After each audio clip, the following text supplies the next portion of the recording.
Hey y'all, hey, it is your balloon bestie Karen Sawyer. Welcome back to another episode of Wisdom Wednesday, where there are valuable tips that you can implement in your balloon business right away.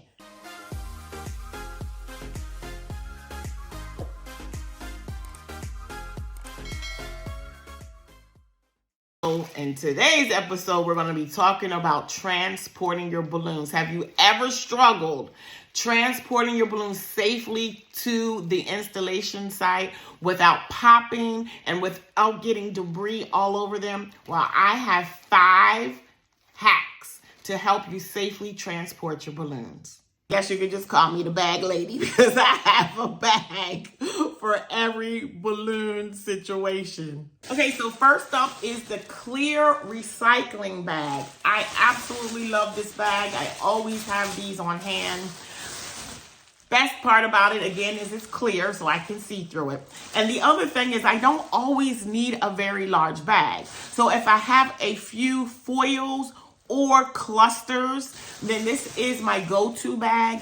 And the bonus is that you can find this bag in most stores: Walmart, Home Depot, Lowe's. So this is a bag that you want to have in your inventory. The next bag up is the Bun Rack Bag. Yes, Bun Rack. It is exactly as it sounds like. It is a bag that's used to put over racks that have buns. So I purchased them online on Amazon, and I'll go ahead and put a picture here so that you can see the box and what it looks like.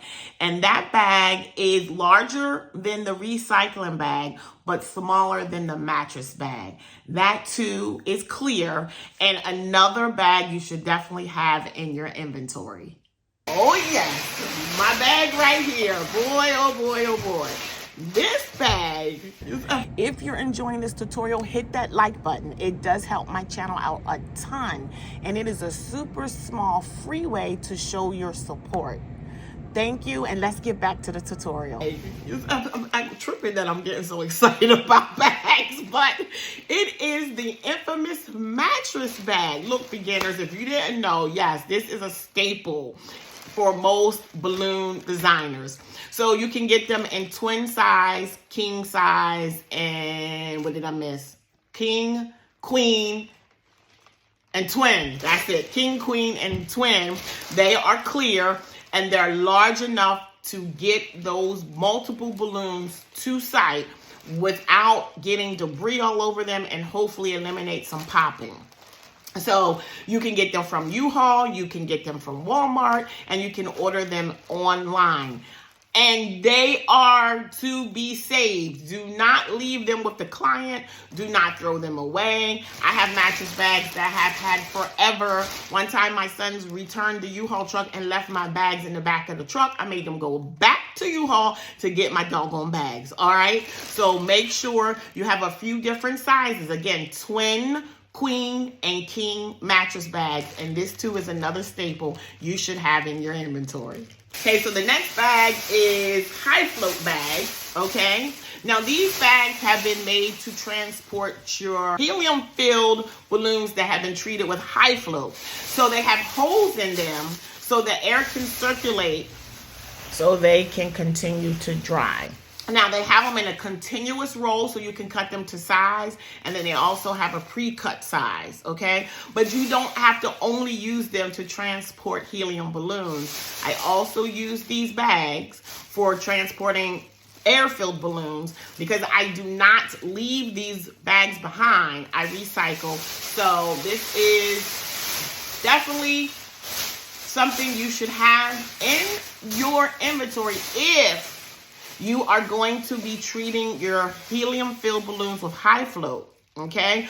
But again, recycle them after you have done the delivery for the helium balloons. Save them, and you can also use them for your air-filled balloons. Okay, so on to the final bag. Now, the previous bags, I have personally used all 4 of those bags. But the green bag, I have never used it. I have a lot of balloon besties that do use it. You can purchase it from Blvd, and I'll go ahead and place a picture of it here. Now, I know that it's big enough to hold a column with a topper because I've seen other people do that. And the description does say that it will hold 36 11-inch latex balloons. Again, I have not personally tried it, but you might want to give it a try. And if you do, let me know how you like it. And for those that have already used it, feel free to leave a comment about why you choose that bag over perhaps a mattress bag. So there you have it. 5 options for transporting your balloons, whether it's a small or large installation. All right, I guess you could just say I just put a new twist on the term bag lady. Thank you for watching. Happy decorating, y'all. See you in next week's episode.